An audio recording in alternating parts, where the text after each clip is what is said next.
Hello and welcome to another edition of A. Vogel's Menopause Mondays. Now, I'm going to ask a little bit of a silly question. Are you breathing properly?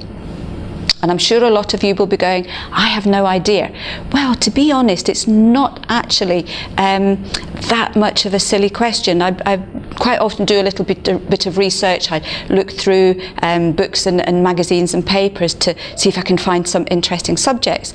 And I was actually reading about breathing and about what can happen if you don't breathe properly. And the more I read, the more I realized that some of the symptoms of poor breathing could actually be menopause symptoms. So let's just have a look at what can happen when you don't actually breathe properly. Now, we know that going through the menopause stresses us. It stresses us in all sorts of different ways. And we also know that when we are stressed, it affects our breathing, and we tend to do what's called shallow breathing. Now, this is quite easy to check. You can just stand in front of the mirror, breathe for 30 seconds or so. And if you see that your shoulders are coming up towards your ears, then you know that you're shallow breathing and you're literally only using the top parts of your lungs. Now, the problem with shallow breathing is that it can affect all sorts of different things in the body in different ways. To start with, we have accessory breathing muscles. So we have muscles that help to support the lungs and help to support the ribs. And these actually connect the head and the neck to the ribs. And if we're doing a lot of shallow breathing like this, then these muscles, the shoulder muscles and the neck muscles, can start to get overstressed. And when they get overstressed, we get neck pain and we get shoulder pain. So doesn't that sound familiar already? What can also happen in this situation is that the nerves in this area can get overstimulated, they can get irritated, so you can end up getting headaches, you can end up getting lightheaded, you can end up getting really dizzy, and also this movement the whole time can interfere with the blood flow to the head, resulting in foggy thinking, and it can also interfere with circulation from the head as well. Now, when we shallow breathe, especially if we do it on and on and on, what happens is that we end up expelling too much carbon dioxide, and this actually leads to our blood becoming too alkaline, and high alkalinity in the bloodstream can cause anxiety. So here we are, we're already stressed, we're anxious, we're not breathing properly, and by not breathing properly, we're causing more anxiety. So this one can become a real vicious circle.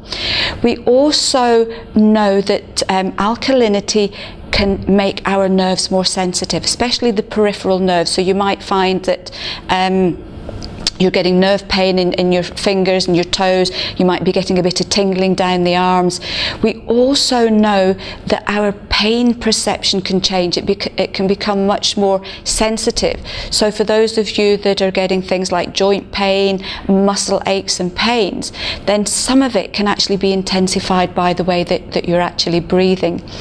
We know that this type of breathing and alkalinity can affect blood flow to the muscles. So it can cause muscle fatigue, it can cause muscle aches, muscle pain, muscle stiffness. And if you find that when you're walking or going to the gym or doing exercise that your muscles get tired much quicker, then again it could be partly due just to the way that you're actually breathing.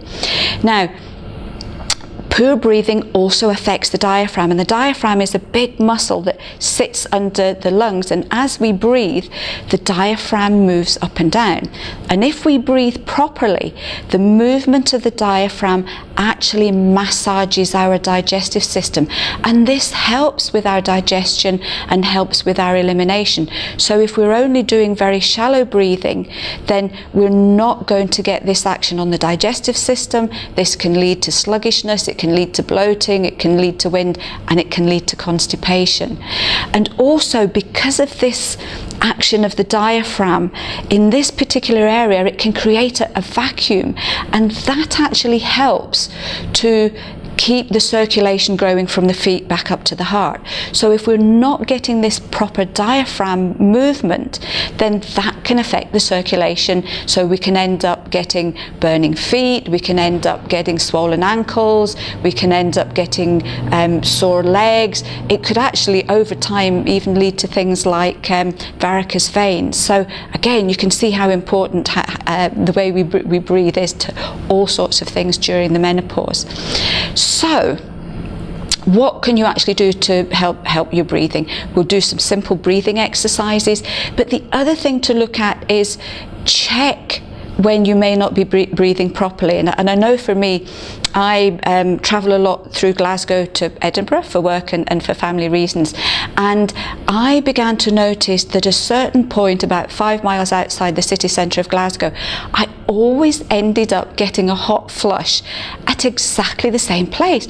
And this really fascinated me. I was trying to rack my brains. How come it was this particular place where I always got the hot flush? Not in the middle of Glasgow, not when I started out, not when I finished. It was just at this particular part of the road. And then I realised what was going on. For those of you who may know Glasgow, it's a horrendous road, the motorway through the city centre.